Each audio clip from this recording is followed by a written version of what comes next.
उड़ीसा में जगन्नाथपुरी में भगवान जगन्नाथ की भव्य और दिव्य रथ यात्रा की तैयारियां शुरू हो चुकी हैं। इससे पहले हुई देव स्नान पूर्णिमा में भगवान का स्नान कराया गया।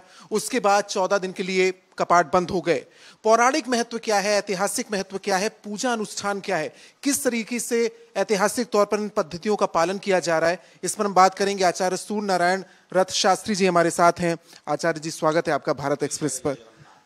मेरा पहला सवाल आपसे यही है कि एक एक पूजा पद्धति को मैं और हमारे दर्शक बारीकी से समझ सके। एक भव्य दिव्य रथ यात्रा हम देखते हैं जिसमें ना सिर्फ भारत से, दुनिया के कोने कोने से रथ यात्रा में शामिल होने के लिए भक्तजन आते हैं। जो अभी स्नान हुआ उसका पौराणिक महत्व क्या है, और कपाट बंद हुए उसके बाद, जिसके बाद भगवान के दर्शन होंगे, ये यहाँ से शुरू होता है, इसके बारे में बताइए। जय जय जगन्नाथ, जय जय जगन्नाथ, जय जय जगन्नाथ। प्रभु श्री जगन्नाथ पावन पुरुषोत्तम क्षेत्र चतुर्मार्ग ही साधनम। भारतीय संस्कृति उपासना की संस्कृति। भारतीय संस्कृति में चारों धाम सुप्रतिष्ठित है। सत्य, त्रेता, द्वापर, कलियुग का धाम पावन पुरुषोत्तम क्षेत्र श्री क्षेत्र है। और इस क्षेत्र में कलियुग में भगवान स्वयं दारवी तनु धारण करके युग युग से, काल काल से यहाँ पर मानवीय लीला करते हैं। जैसे द्वापर युग में भगवान कृष्णचंद्र लीला करते थे, जैसे रामचंद्र ने तृतीया युग में लीला करते थे, ऐसे ही भगवान श्री जगन्नाथ महाप्रभु दारवी तनु धारण करके श्रीशः मानुष लीलया, मनुष्य जैसे लीला करते हैं, आचरण करते हैं, चलते हैं, तेल नून की संसार के भीतर रह करके संसार को चलाते हैं।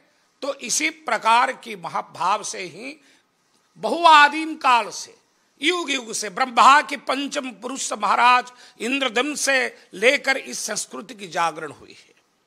और भगवान श्री जगन्नाथ महाप्रभु के जो आप प्रश्न पूछे हैं, महाज्येष्ठ पूर्णिमा, देवस्नान पूर्णिमा, जिस दिन भगवान श्री मंदिर जहाँ पर रत्न सिंहासन को त्याग करके भगवान आते हैं और भगवान स्नान वेदी के ऊपर विराजमान करते, इसके दो विचारधारा है।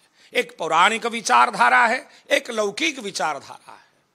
पौराणिक विचारधारा ऐसा है तो भगवान सारा इंद्रादि देव सुरा सर्वे नाना अलंकार भूषित, समस्त इंद्रादि देवता लोग ने वर्षा ऋतु की पहली वर्षा की जल भगवान परम सर्वेशाम सर्वदेवाणाम राजा श्री पुरुषोत्तम, देवाधिदेव राजाधि पुरुषोत्तम जगन्नाथ जी को अर्पण करते हैं। और दूसरी बात है, भगवान श्री जगन्नाथ जी की ज्येष्ठ शुक्ल एकादश तिथियों में शादी हुई थी और चतुर्थी के दिन भगवान स्नान कर दिए हैं। जो स्नान के बाद भगवान के शरीर में बड़े बुखार आ गए, तो पूर्णिमा की अर्धरात्रि में जब बुखार आ गए, अपने आत्मीय सज्जन कड़ु सेवक मंडल, कड़ु का कलियुग में भगवान सेवक लोग के साथ ही लीला खिला करते हैं। तो भगवान श्री जगन्नाथ जी को निवृत कंदर के भीतर, जिसको अनवसर कहा जाता है, 15 दिवस व्यापी 15 दिन तक भगवान श्री जगन्नाथ जी को चर्म चक्षु में कोई दर्शन नहीं कर पाएंगे।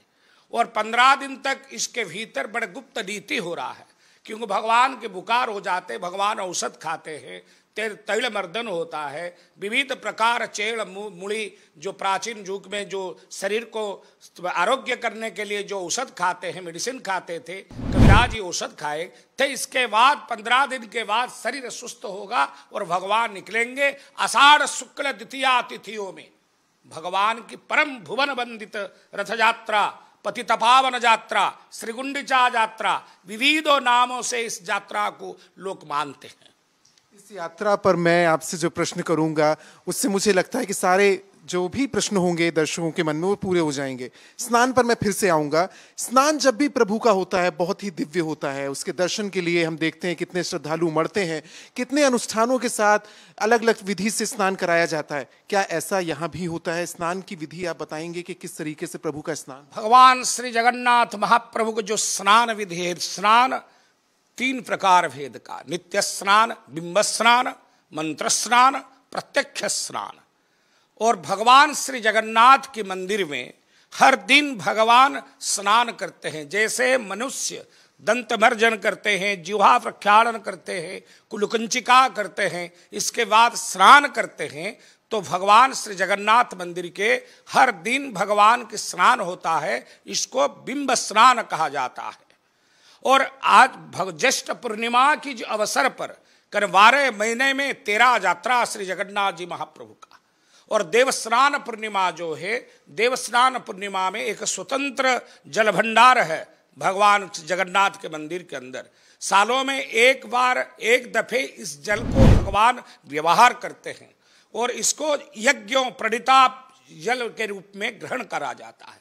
तो 108 गरा, 108 बर्तन में भगवान की सहस्र कुंभाभिषेक जल अधिवास होकर रहेंगे और वैदिक विधान से इस जल को पूरे मर्यादा की सहित पटवार के साथ, घंट छत्र कहाड़ के साथ जैसे भगवान आते हैं, इस जल भी ऐसा ही आते हैं। और जल आकर के भगवान के सामने रखा जाता है और इसके बाद षोडश उपचार के पूजा के माध्यम से ही इस जल को संस्कार होकर के भगवान श्री जगन्नाथ जी के ऊपर प्रत्यक्ष स्नान करा जाता है। इसको पुरुष सूक्त मंत्र में, श्री सूक्त मंत्र में, महाजष्टा मंत्र पावमान सूक्त में सहस्र शीर्षाम पुरुषो सहस्राख्य सहस्रपात, इसी प्रकार वैदिक मंत्र से ही स्नान कहा जाता है।